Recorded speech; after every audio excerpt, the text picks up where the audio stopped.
What's up guys, WWE Stage Creator back here with another video, and today I'll be reviewing the TLC 2018 pay-per-view. I work hard every day, I work hard every day, Before we get into the specifics of the show, overall I thought the show was very good compared to the shows that we've had this year. This year hasn't been very good for WWE pay-per-views, and yeah, we had some good matches on the show.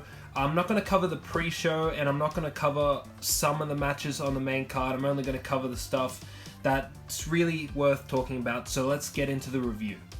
Okay, so we started off the show with the Mixed Match Challenge Finals. The Fabulous Truth, R-Truth, and Carmella beat Jinder Mahal and Alicia Fox. Now they'll be getting the 30th spot in their Royal Rumble matches, and I think this was a perfect way to start off the show because this is a match nobody really wanted to see, but starting it off at the start, you can get it out of the way and get to the better matches. So I thought this was a good start to the show, and they said there was like a paid vacation if you win, and R-Truth says they're going to WWE headquarters or something pretty stupid, but I don't really think R-Truth will be number 30 in the Royal Rumble. I think Braun Strowman will lose to Brock Lesnar at Royal Rumble, and then he'll attack R-Truth, and he'll take the 30th spot and be in the Royal Rumble match. Carmella, I think she will be number 30, because you kind of have to. But yeah, overall, not too bad of a start to the pay-per-view. Okay, so we had Constable Corbin, or General Manager-elect Baron Corbin, versus Braun Strowman in a TLC match. If Braun Strowman wins, he gets his championship match at the Royal Rumble against Lesnar, and if he wins, Corbin goes out of power and he's fired as general manager of Raw. So Braun Strowman had surgery like a couple weeks ago, so he wasn't able to compete, and I was kind of disappointed because I was expecting a match, but I mean, you can't blame him. He was injured, he's recovering from surgery, so they did the best thing they could do, and they had a bunch of wrestlers come help Braun out to take Baron Corbin out of power, and Kurt Angle showed up like I expected, and they beat him up with chairs, and Braun Strowman pinned him. And yeah, Braun Strowman's versing Lesnar at Royal Rumble for the Universal Championship, and I guess Baron Corbin goes back to being a normal wrestler. I want to feel not wear like the suit and shit, but yeah, good overall. I wish they would have put him through a table or something. I mean, it's a TLC match, that's the least they could have done, but overall I think they executed it pretty well. Next up, we had the only tables match on this pay-per-view, Natalya versus Ruby Riott. This feud has been very personal. It was basically Natalya versus the whole Riott squad. She put Liv Morgan and Sarah Logan through tables, and yeah, pretty decent match here. Natalya got her revenge on Ruby Riott for all the stuff she said about her father, and put Ruby Riott through a table with her photo on it. And yeah, good little moment for Natalya, and yeah, pretty decent match. Finn Balor defeated Drew McIntyre in this match here at TLC. I did predict Drew McIntyre to win, but I also said in the review that I wouldn't be surprised if Dolph Ziggler helped Finn Balor win the match, and he super kicked Drew McIntyre on the outside of the ring when the referee wasn't looking, and helped Finn Balor get the win, and a much needed win for Finn Balor.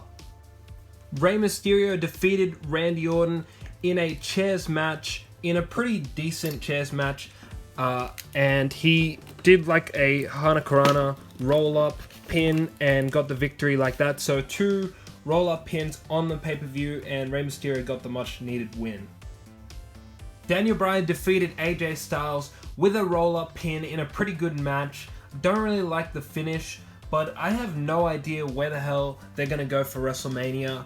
I expected it to be AJ Styles versus Randy Orton. Maybe it still might, but yeah, this is pretty shocking. Daniel Bryan, I did predict to win this match, and yeah, I honestly don't know where they're going with this, but I am perfectly fine with Daniel Bryan retaining the championship here.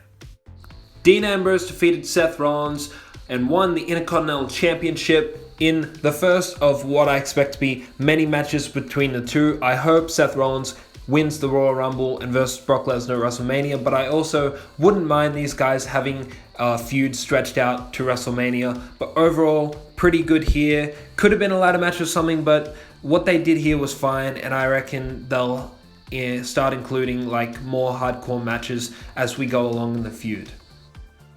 I am so happy that this women's triple threat TLC match main evented this pay-per-view.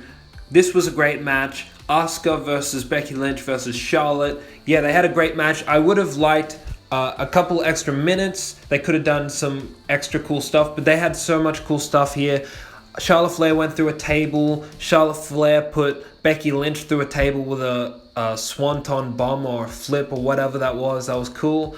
And Charlotte Flair like speared Asuka through the barricade, which was sick. She went full speed into her. And the sickest spot of the match, Becky Lynch went to the top of the ladder and dropped a leg drop on Charlotte Flair, but she didn't do like one leg over her throat or anything. She put her full body weight in the midsection of Charlotte Flair, and you could see that Charlotte Flair really got hurt bad there, and that looked absolutely nasty. But the finish to this match happened when Charlotte Flair and Becky Lynch were at the top of the ladder fighting to get the championship, and Ronda Rousey, who's had issues with both of them, came out and tipped over the ladder, and what a surprise ending. Asuka picks up the win and gets the SmackDown Women's Championship. That was awesome. I popped for that, and oh my god, this is such a long... We've been waiting... I'm lost for words. We have been waiting so long for this, and finally it happened. Asuka is the women's champion. I don't know how long it'll be for. I think Becky Lynch should get it back at Royal Rumble or something. But I'm just glad that Asuka finally got her championship win after winning the Royal Rumble and not winning WrestleMania and having kind of a crap year this year. She finally does something right, and in the main event of a pay-per-view wins the championship. That was awesome. Thank you guys for watching this review. If you like this, go check out my other videos. Follow me on Instagram at WWE_stage_creator for daily figure picks. Subscribe to the channel, like this video, comment down below what you thought of the show, and I'll see you guys on the next video.